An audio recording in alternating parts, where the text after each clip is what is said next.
लंबी चौड़ी गुफ्तगू नहीं करूँगा, कोई लंबी चौड़ी बात नहीं करूँगा। और हकीकत तो यह है कि मुझे तकरीर करना आता ही नहीं, तकरीर करना इन उलमा का काम है। मैं बहुत मामूली आदमी हूँ। हाँ, इतना ज़रूर है कि बुजुर्गों की चौखट का खादिम हूँ और कोई लंबी चौड़ी गुफ्तगू नहीं। इसीलिए मैंने अपनी गुफ्तगू का कोई मौजू नहीं बनाया, चंद जुमले अर्ज करूँगा। मुझसे कहा कि कुछ नसीहत कर दीजिए। मैं सोच रहा था क्या नसीहत करूं, क्या नसीहत करूं। अगर एक कमी हो तो उसको बयान कर दिया जाए, दो कमी हो उसको बयान कर दिया जाए, तीन कमी हो उसको बयान कर दिया जाए। जब हमारी जिंदगी में कमियां ही कमियां हैं तो किस बात की नसीहत की जाए, कहां से शुरू किया जाए। मैं यहां पे आया, एक सिलसिला शुरू हो गया, तांता बन गया। लोग रास्ते में मुझे खींचने लगे, कोई हाथ पीछे पीछे दे रहा, कोई रुमाल पकड़ के पीछे दे रहा, कोई एक जगह तो मेरी बच गया, मेरी टोपी गिर जाती, इतनी देर से सबके हाथ किसी ने रखा छूटने के लिए। इस्तकबाल मेरा यहाँ आपने किया, नारे लगाए मेरे लिए, कहा नसीहत कर दीजिए। तो इस्तकबाल आपने किया, अच्छा लगा, हाथ पैर चूमे हैं, मुझे अच्छा लग रहा। लेकिन जब नसीहत की बात आई मैंने सोचा कि ये कहे नसीहत कर दीजिए, ये आप मेरे हाथ पैर चूम रहे हैं, मेरे कदमों को बोसा दे रहे हैं, मेरे ऊपर गिरे पड़े हैं। मैं आपसे पूछता हूँ, आप मेरे हाथ पैर चूम रहे हो, क्या कभी तुमने अपनी माँ के कदमों को चूमा है? क्या बात है गुलाम।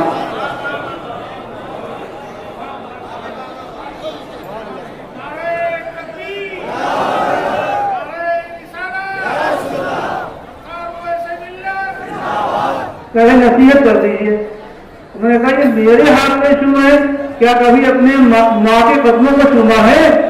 तुम मेरे इस्तकबाल में खड़े होकर के कूद रहे हो, क्या कभी अपने बाप के एहतराम में खड़े हुए हो? माँ तुम्हारे दो मीठे बोल के लिए तरसे, मेरे कदमों को चूमो। बाप तुम्हारा चारपाई में बीमार पड़ा है, उसका कहीं बाहर से फटा हारा आया, उसका इस्तकबाल नहीं कर रहे हो और मेरे लिए चिल्ला रहे हो, चुप रहे हो। याद रखो, नसीहत है कि मेरे हाथ और पांव का चूमना तुम्हें सही मानों में उसी वक्त फायदा देगा जब तुम अपनी माँ के कदमों को चूमोगे। मेरा एहतराम करना, इस्तकबाल करना तुम्हें सही मानों में उसी वक्त फायदा देगा जब तुम अपने बाप का एहतराम करोगे। ये नसीहत है आज मेरी आपसे, मेरी आज इस जलसे में कि इस जलसे से ये पैगाम निकल के जाइए कि इंशाअल्लाह तबारक व तआला हम अपने माँ बाप का एहतराम करेंगे, माँ के कदमों को चूमेंगे, बाप के हाथों को बोसा देंगे। जलसे बहुत होते हैं, मैं भी जलसों में लोग बुलाते रहते हैं,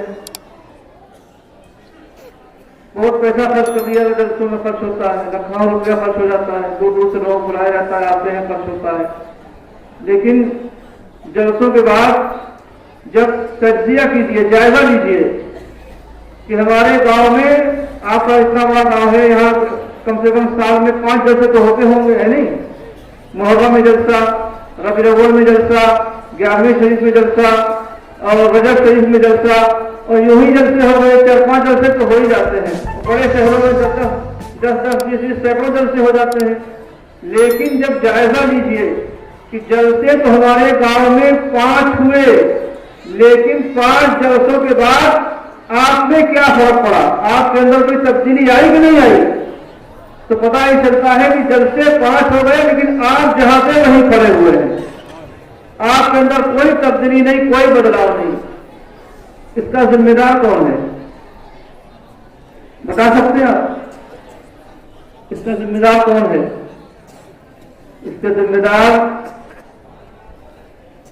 सबसे पहले आप, उसके बाद हम।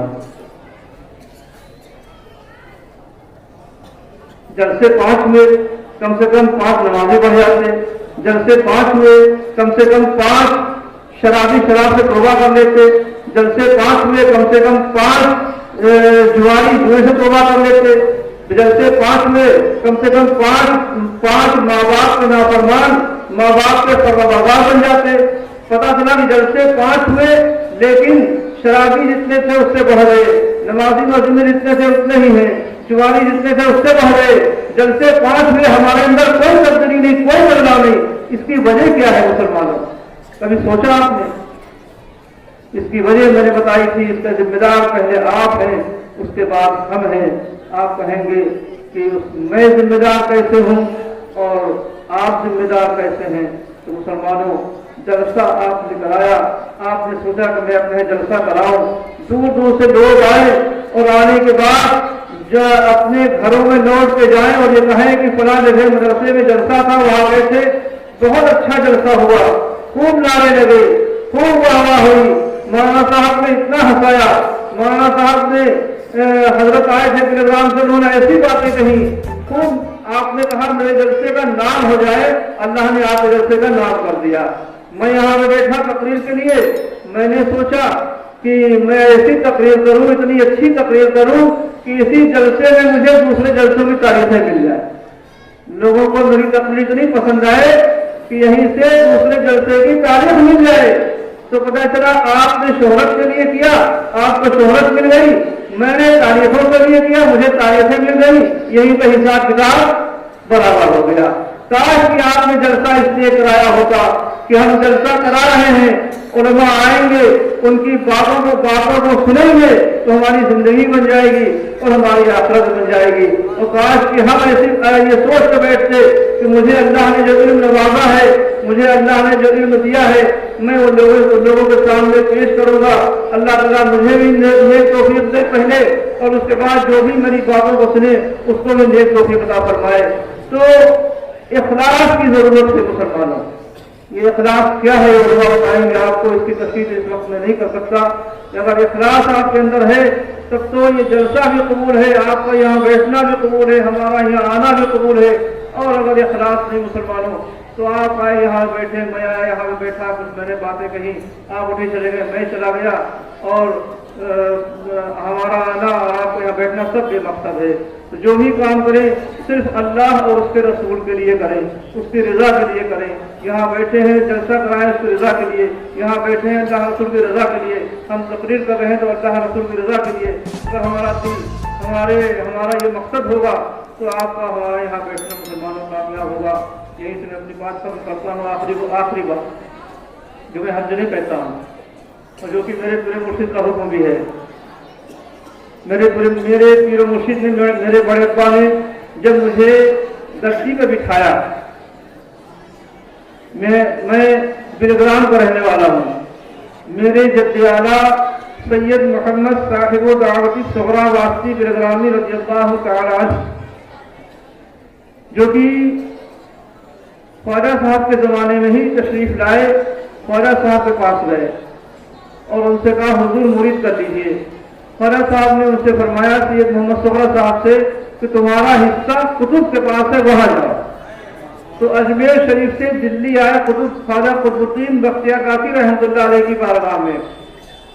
रोशन ज़मीर लोग थे, जो ही पहुंचे कुतुब साहब की नजर पड़ी का अच्छा बैठे, मुरीद किया और खिलाफत से नवाजा।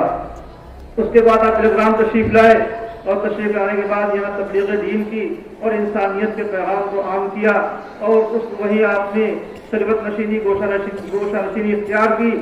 800 साल का अरसा हुआ।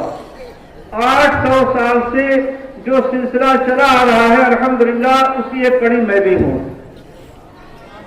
800 साल से जो भी गद्दी पर बिठाया जाता है, जानशीन बनाया जाता है, मेरे जद्दे आला मदीने शरीफ से जो अमानतें लेकर के दिल्ली तशरीफ लाए, वो अमानतें सिलसिला ब सिलसिला मुंतकिल होती हुई मुश्तक आई।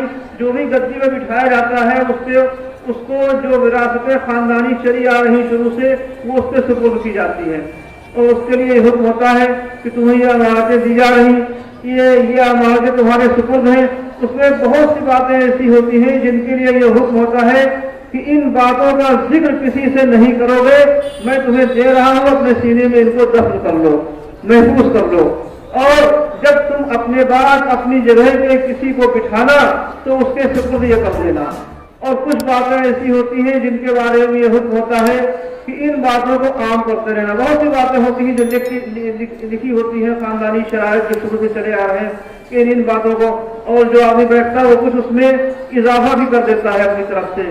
تو میرے بڑے ابا نے جب خاندانی امانتیں میرے سپرد کی اور مجھ کو جو نصیحتیں کی اور بتایا کہ یہ امانتیں ہیں، ان کو اپنے پاس محفوظ کرو، جس کو تم بٹھانا اس کو محفوظ کر دینا، اس کا اعلان مت کرنا۔ کچھ شرائط انہوں نے لکھی، کچھ باتیں لکھی کہ ان باتوں کو عام کرتے رہنا۔ اس میں ایک بات جو سب سے پہلی تھی لکھی ہوئی، انہوں نے مجھ سے کہا کہ جہاں بھی جانا اپنے مریدین، متوسلین، معتقدین میں یہ اعلان کرتے رہنا، ان کو سمجھاتے رہنا کہ مسلک اعلیٰ حضرت میں مضبوطی سے قائم رہے۔ واہ واہ واہ واہ واہ واہ واہ، بہت خوب، زندہ باد زندہ باد۔ مسلک اعلیٰ حضرت پہ مضبوطی سے قائم رہے، یہ میرے مرشد کا میرے لیے حکم تھا۔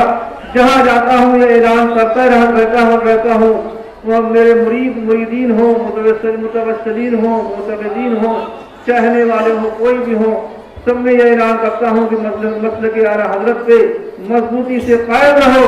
انشاءاللہ تبارک و تعالیٰ اسی پہ چل کے ہماری دنیا اور آخرت سنورے گی، اور مجھے پورا یقین اور بھروسہ ہے اپنے پیرانے سلسلہ کے توسل سے کہ انشاءاللہ تبارک و تعالیٰ ہم مسلک اعلیٰ حضرت پہ مضبوطی سے قائم رہے اور اس پہ ہمارا خاتمہ ہوا تو انشاءاللہ تعالیٰ جس طرح سے ہم اور آپ یہاں پہ اس جلسے میں بیٹھے ہوئے ہیں، قیامت کے دن بھی اسی طرح سے انشاءاللہ غوث پاک کے دامن کے سائے میں ہم آپ سب ہوں گے، اور اسی طرح سے غوث پاک کے سائے میں اللہ نے چاہا ہماری آپ کی نجات ہو جائے گی۔